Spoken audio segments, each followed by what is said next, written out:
కాబట్టి భారత communist party తరఫున లక్ష్మణరావు గారిని మనస్ఫూర్తిగా అభినందిస్తున్నాను. రెండో విషయం ఏమంటే, ఇక్కడ హాజరైన వాళ్ళు, వేదిక పైన ఉన్నవాళ్ళు, మనలో ఎన్ని రాజకీయ భేదాభిప్రాయాలు ఉన్నా మనందరికీ కూడా రాజ్యాంగం పైన నమ్మకము, విశ్వాసం ఉంది. కాబట్టి ఆ పీఠిక కోసం మనం అందరం నిలబడి ప్రమాణం చేస్తాం. మనందరికీ కూడా విశ్వాసం ఉంది రాజ్యాంగం.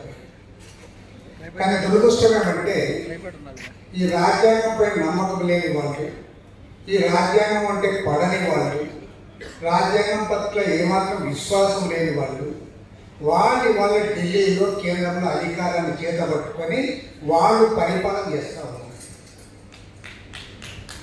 అదొక పెద్ద విచిత్రమైన వైఖరి. ఎందుకంటే ఒక విషయంలో వారిని అభినందించాలి. అదేమంటే వారు ఇప్పుడే కాదు, బీజేపీ మాతృ సంస్థ ఆర్ఎస్ఎస్ వారి ఆత్మీయ పత్రికలో రాజ్యాంగం అమల్లోకి వచ్చినప్పుడు వాళ్ళు చాలా స్పష్టంగా రాశారు, ఈ రాజ్యాంగంలో భారతీయత లేదు, ఈ రాజ్యాంగం మాకు అక్కర్లేదు, మనుస్మృతి ఆధారంగా ఈ దేశానికి రాజ్యాంగం కావాలి అనే విషయాన్ని ఆనాడే వాళ్ళు ఎంతో స్పష్టంగా చెప్పారు. మతరాజ్యం భావన ఉండే రావాలి అని వారు ఎంత గట్టిగా అయితే చెప్పారో అంతే గట్టిగా అంబేద్కర్ గారు దాన్ని తిరస్కరించారు. ఆయన ఎంత సీరియస్గా చెప్పాడంటే, మతరాజ్య భావన లేదా అలాంటి ప్రతిపాదన ఏదైనా సరే నేను సంపూర్ణంగా తిరస్కరిస్తున్నాను.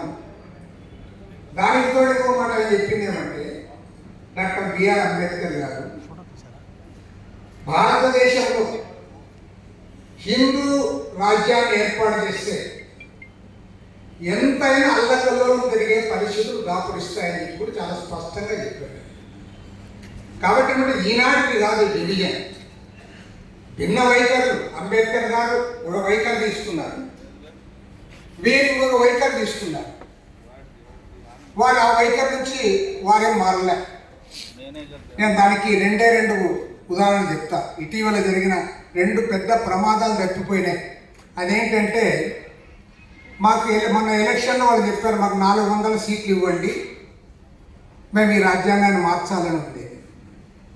బీజేపీ సీనియర్ పార్లమెంట్ సభ్యుడు అనంత హెగ్డే గారు, బీజేపీ జాతీయ ప్రధాన కార్యదర్శి దుష్యంత్ గారు వాళ్ళు సభల్లోనే చెప్పారు ఓపెన్గా, మాకు 400 సీట్లు కావాలి, మేము ఈ రాజ్యాంగాన్ని మార్చాలన్నారు.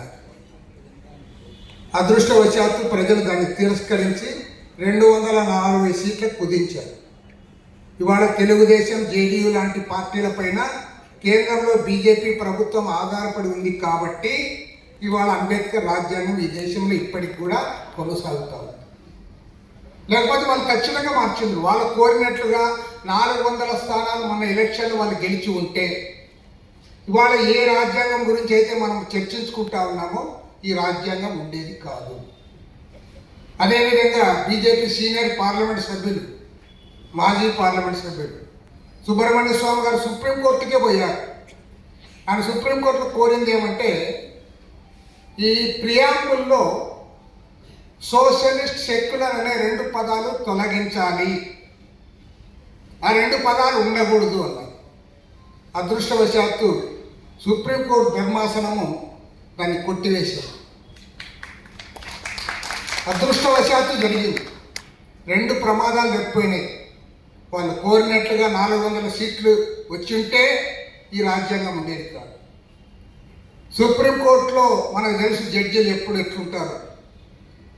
ధర్మాసనం వారు తిరస్కరించారు కాబట్టి ఆ పీఠ కట్టలేదు.